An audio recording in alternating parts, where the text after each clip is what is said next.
Graça e paz, amados de Deus, como é que vocês estão? Você está no nosso Point Teológico, seja muito bem-vindo. Então, você que está chegando agora, caiu aqui de paraquedas no nosso canal, sou o pastor Anderson Porto, estamos aqui, sim, nas internet da vida, compartilhando conhecimento, né? E estamos aí para mais uma aula, para mais este vídeo, né? Que é a série Lendo e Comentando Confissões, o grande clássico de Agostinho de Hipona, né? É aquela obra que há séculos vem sendo lida por muitos cristãos, infelizmente ignorada por uma grande maioria também. Eu acho que todo teólogo, todo estudante de teologia, todo cristão deveria ler esta obra chamada Confissões, que nada mais é do que um testemunho, né, do processo que levou, né, o nosso querido Agostinho desde a sua terra infância até chegar à fase adulta e a sua conversão, né, a Cristo Jesus. E nós estamos aí, essa é a aula 46, já estamos aí mais de um ano e meio lendo e comentando. Assim, não sei se você souber, se tem aí algum canal no YouTube fazendo esse trabalho, você até me diz aí, porque pelo que eu vi, acho que o Senhor colocou no nosso coração aí esse desejo de ler e comentar. Talvez você encontre até, de repente, canal que tenha a leitura, né? Somente a leitura, mas ler e comentar não sei se tem. Se tiver, tu me avisa, que vai ser mais eu e mais um aí fazendo esse trabalho interessante aí, né? E tem sido bênção para minha vida. É uma maneira de a gente ler, né? Que não é uma obra tão assim, tão fácil, tão tranquila, né? Ele usa de muita poesia, ele faz bastante citações da Bíblia, ele vai fazer citações de autores seculares, clássicos. Muito interessante, pessoal. E se você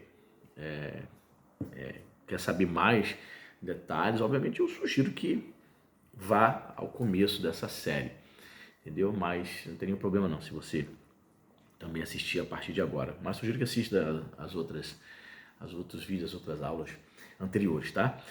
Peço a você que dê seu like, faça a sua inscrição, se você não é inscrito aí. Compartilhe esse vídeo, compartilhe os vídeos desse canal, dá uma olhadinha na playlist, tem outras coisas interessantes lá também. Várias séries de outros vídeos, série de Teologia Paulina, uma série de vídeos sobre Teologia Pentecostal, uma série de vídeos com mais de 80 aulas, né? Teologia para iniciantes, totalmente gratuito para você assistir lá. Nós temos uma série de vídeos, um panorama do Novo Testamento, 15 aulas que eu ministrei com quadro branco, escrevendo. Dá uma olhadinha lá, os 27 livros do Novo Testamento. Vídeo aula falando sobre prolegômenos, muita coisa interessante, né? Perdão, então, você ainda não é inscrito, se inscreva. Você não conhece ainda a playlist, dá uma olhadinha na playlist. Uma maneira de você ajudar o canal é compartilhando esse vídeo aí nos grupos de WhatsApp, Facebook, Telegram. Divulga aí pra gente, ajuda aí. Ajuda a engajar esse canal. Outra forma também de você nos ajudar é ser o apoiador do nosso canal. Aqui embaixo nos comentários tem o link do Apoia-se. E você poderá se tornar nosso apoiador a partir de R$5 mensais. Entra lá na plataforma, 5, 10, 15, 20, dentro das suas possibilidades. Quando você fizer isso, nós vamos colocar você no nosso grupo do WhatsApp, que não é um grupo para debates teológicos, mas é um grupo para divulgação de promoções, de lançamentos, obras teológicas desconhecidas, tá certo? A gente troca bastante ideia lá, muito bacana. E quando nós batemos a meta financeira, que você vai ver lá na plataforma, tem uma meta financeira. Quando a gente bater, o nosso intuito é sortear livro de teologia todos os meses para os apoiadores, tá certo? Então vamos lá. Eu estou praticamente na metade da obra, fechando o capítulo 4. Para quem não sabe, essa obra ela se divide em 10 livros, né? Livro 1, livro 2, livro 3, é como se fossem 10 capítulos. E eu, sinceramente, não sei dizer a você se originalmente ele dividiu em versículos. Penso que não. Esse negócio de divisão de versículos é algo muito recente, da idade medieval, século XIII ali. Possivelmente não, mas alguém se deu o trabalho de dividir, né, esses capítulos, o livro 1, o livro 2, ou como poderíamos dizer, capítulo 1, 2, 3, dividiu os capítulos em versículos. Então eu estou aqui no capítulo 4, o livro 4, chegando quase na metade, versículos 26 e 27. Sempre a gente lê 2 versículos e comenta, tá certo? Vamos lá. Ele ainda está no processo, né? A fase da vida dele aqui, a sua juventude, 20 e poucos anos, já era professor, já dava aula de oratória em Milão, né? Mas aí estava se debatendo, né? Se esperneando, né? Não desejava se render a Jesus. Embora tivesse ouvido a palavra, sua mãe Mônica era cristã, devota, seu pai não foi cristão, mas sua mãe era.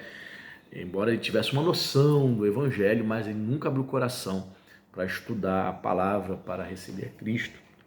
E ele diz algumas coisas interessantes aqui. Olha o que diz.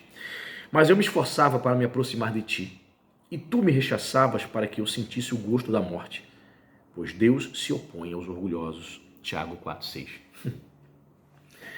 Interessante, eu me esforçava para me aproximar de ti.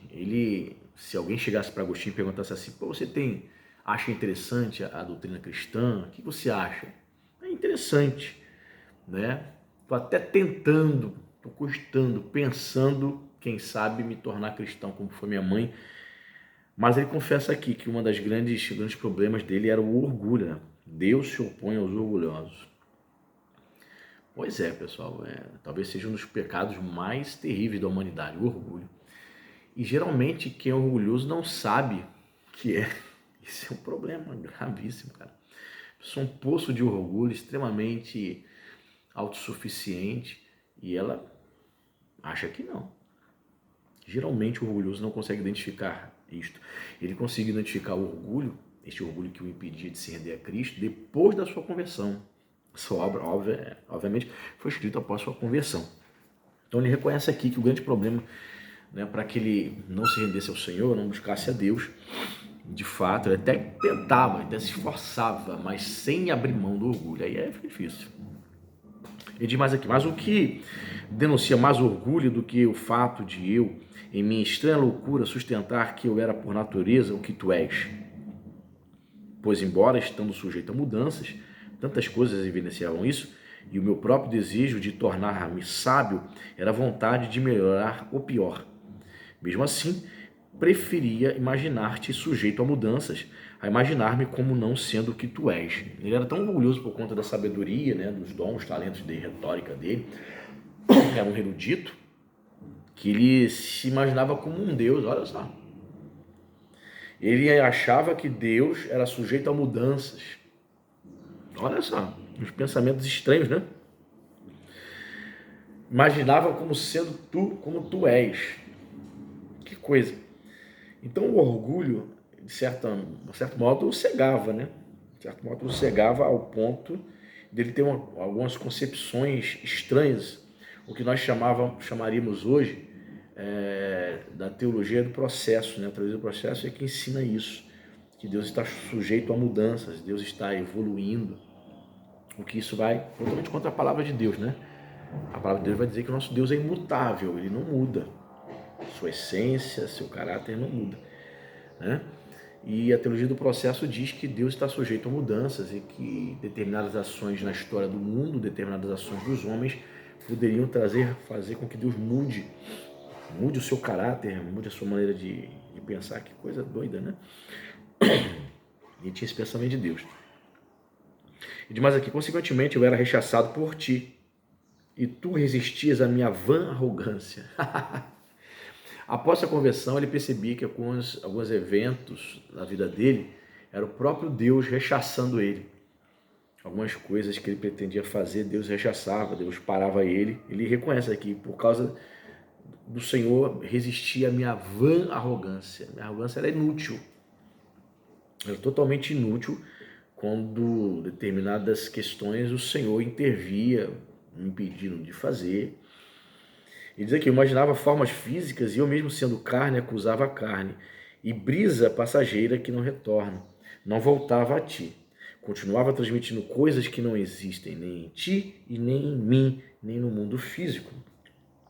Ele diz aqui que Deus rechaçava ele, mas ele continuava redutível, ele continuava resistente, ensinando coisas que iam contra a palavra de Deus. Ele tinha uma noçãozinha do que diz a Bíblia, não conhecia o Deus da Bíblia, mas ele tinha uma noçãozinha por conta, né, de sua mãe, né? Ele conta no início, né, da obra Confissões, que a mãe dele clamava, orava, chorava, pedindo para que Deus viesse transformá-lo, convertê-lo.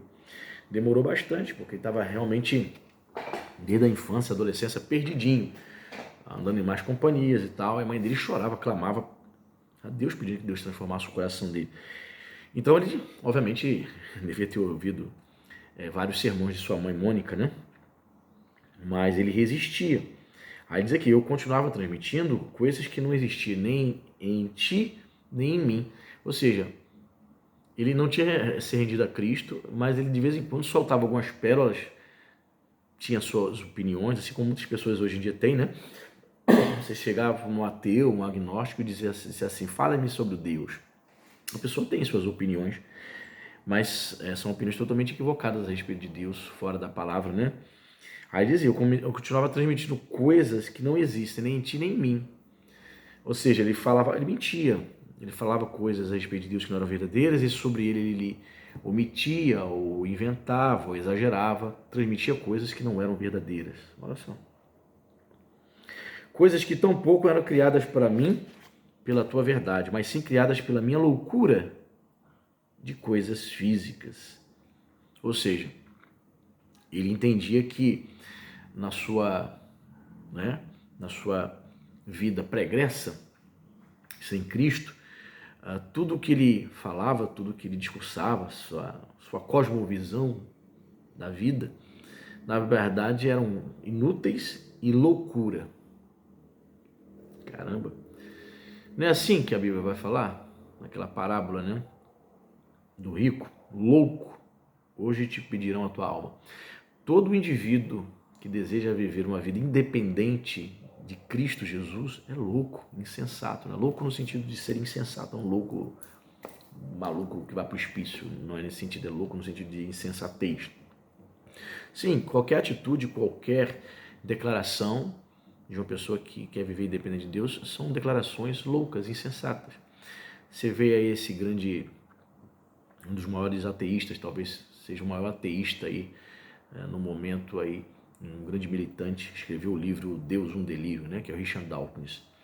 Todo o seu esforço para tentar combater a existência de Deus, a fé cristã, diante de Deus, diante do verdadeiro cristão, são discursos loucos, insensatos.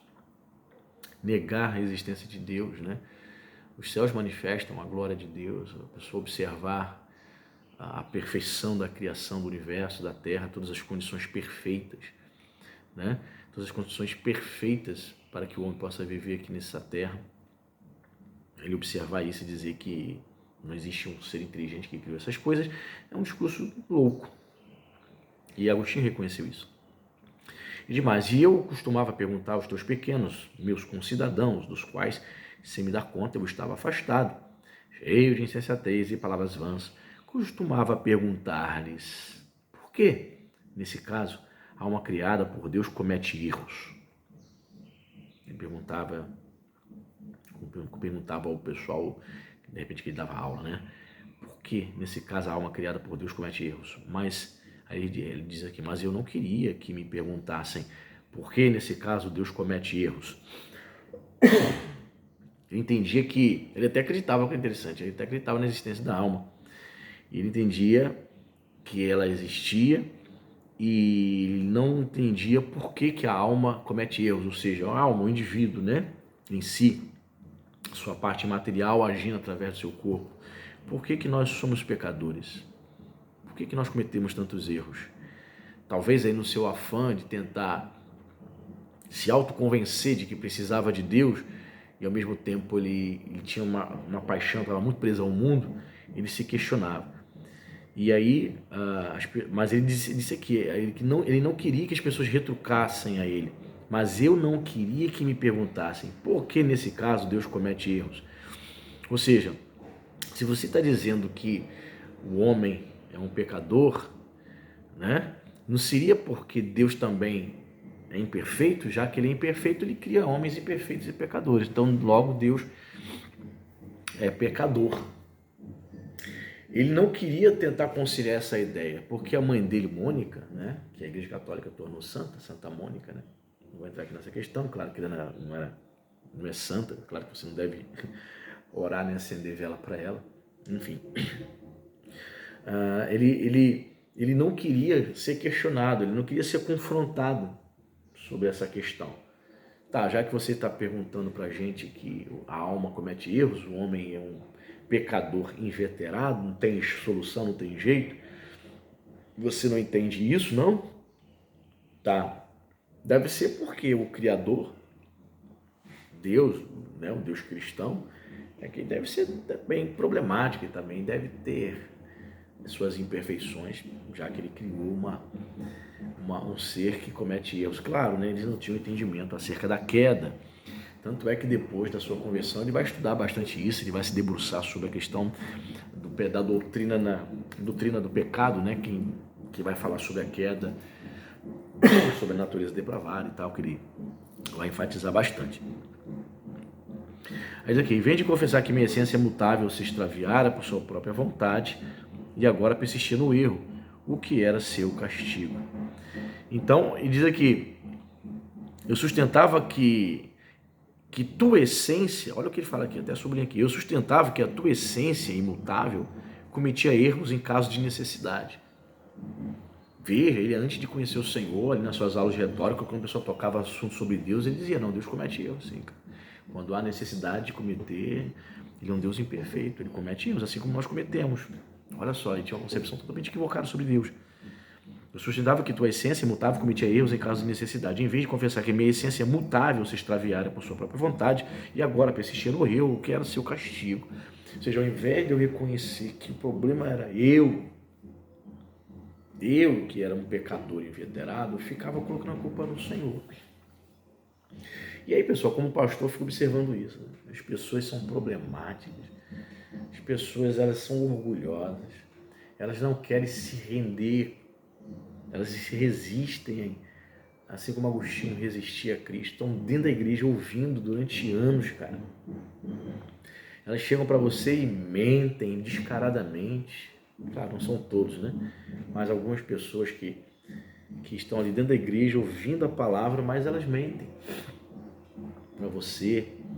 Elas querem botar a culpa de seus fracassos, da sua resistência que ela tem de Deus, do seu orgulho, que ela não reconhece. Elas colocam a culpa na igreja, colocam a culpa no pastor e até em Deus. Agostinho estava colocando a culpa em Deus. Eu sustentava que o Senhor era o problema. Eu ensinava isso. Para mim, o problema de eu ser assim, um pecador inveterado, é o Senhor. Tem muita gente que pensa isso, né? Eu tenho desejos, Deus me criou com desejos sexuais. Eu vou ficar me resistindo, ele me criou com isso, então eu vou cair na gandaia mesmo. O problema é o Senhor.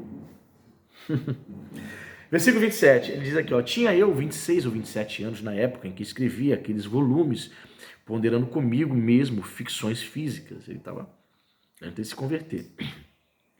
Elas zumbiam, ele escreveu várias obras aí de retórica e tal, elas zumbiam os ouvidos do coração e eu as transformava, doce verdade, em tua melodia interior, meditando sobre o belo e o adequado, querendo muito me encontrar e prestar ouvidos a ti e encher-me de alegria quando ouvisse a voz do noivo. Ou seja, ele escrevia, né, obras filosóficas, gostava de falar, já falei isso na outra aula, sobre observar as coisas da vida, as boas coisas da vida, e ele procurava ver ali pontos positivos, é o chamado belo. O que há de belo nesse microfone aqui? Estou aqui, o microfone aqui perto. O que há de belo aqui nessa caneta? Ele procurava analisar, fazer essas análises filosóficas, mas na verdade ele diz aqui, ele confessa que na verdade ele tentava observar, procurar o belo, tateando, de alguma maneira tentando encontrar Deus nessas questões filosóficas, né? Mas ele declara aqui, eu até sublinhei, mas, diz ele aqui, eu não conseguia, pois pela própria voz de meus erros era impelido para longe de ti, e sob o peso do meu orgulho afundava-me no abismo. Interessante, né? Por mais que ele, por conta própria, por isso, veja bem, por mais que por conta própria, né, seus esforços para procurar Deus, para ouvir a voz de Deus, ele dizia que não conseguia. Os muitos pecados o afastavam de Deus. Por isso que ele se torna um monegista, cara, de carteirinha. Ele entende que o homem só pode se voltar para Deus se Deus se revelar. Se Deus não se revelar, se ele não for predestinado, se Deus não agir, se Deus não tirar as escamas, entendeu? É por isso que os reformados vão abraçar a teologia agostiniana por conta dessa ideia. Não adianta procurar Deus por meios naturais, por meios intelectuais, por meio da teologia natural, por meio da filosofia. Não. Você só vai encontrar Deus se ele se revelar. Seus esforços, suas análises do belo e do adequado são inúteis. Então ele fala aqui, quanto mais eu tentava analisar, escrever, dar aula sobre filosofia, meus pecados me afastavam mais do Senhor, me afundavam no abismo, segundo a palavra do próprio Agostinho. Pois tu não me fizeste ouvir de novo júbilo e alegria, e não exultaram os ossos que esmagaste. Aí ele faz uma citação aqui do Salmo 51, verso 8. Ou seja, o Senhor não me ouviu, não me permitiu ouvir de novo júbilo de alegria. Então ele entende que Deus foi permitindo ele tatear, buscar ao Senhor. Deus foi dando corda para ele buscar, mas quem determina, quem decreta o momento certo de se revelar a ele, dele realmente se converter, é o próprio Deus. Lembre-se, ele é monergista, ok? Todo o processo de salvação, conversão, de chamado, parte de Deus, não parte dele não. Para Agostinho, foi inútil. Para Agostinho, né? Agostinho teria, permita-me usar aqui um anacronismo, Agostinho não tem nada de Armínio. Não é Agostinho que tem essa força, tem essa condição de achar Deus, não. De aceitar Jesus, não. É Deus que procura ele. Entendeu? Por isso que teólogos reformados calvinistas gostam tanto de Agostinho. Então ele diz aqui, pois tu não me fizeste ouvir de novo júbilo de alegria. Ou seja, ele não é que ele está usando de uma expressão, culpando a Deus. Não, ele está reconhecendo. Foi o Senhor que não quis, naquele momento, eu com 26, 27 anos, ouvir júbilo de alegria. Não quis me converter, não quis abrir meus olhos ali. Por enquanto estava deixando eu tateando, né, me afundando no meu orgulho, né, trabalhando ali comigo desta maneira, para depois lá na frente ele ter o encontro com Deus. Então é sempre bom quando você lê algumas declarações de Agostinho, saber, perceber, analisar a sua teologia, ter um pouquinho básico de conhecimento da teologia de Agostinho. Então, algumas coisas que você lê nas Confissões, nessa obra, né, do seu testemunho, da sua conversão, seu processo, né, de conversão, você vai entender algumas questões. Entendi porque ele falou isso. Por conta de determinadas crenças que ele sustentava. Entendeu? Então é isso. Próxima aula, nós vamos ler aí, com a benção de Deus, mais 2 versículos e vamos seguindo. Já estamos chegando, assim devagarinho estamos chegando aí na metade. Mais dois vídeos, a aula 47, 48, e aí a gente entra na metade da obra. É isso aí. Deus abençoe, até a próxima.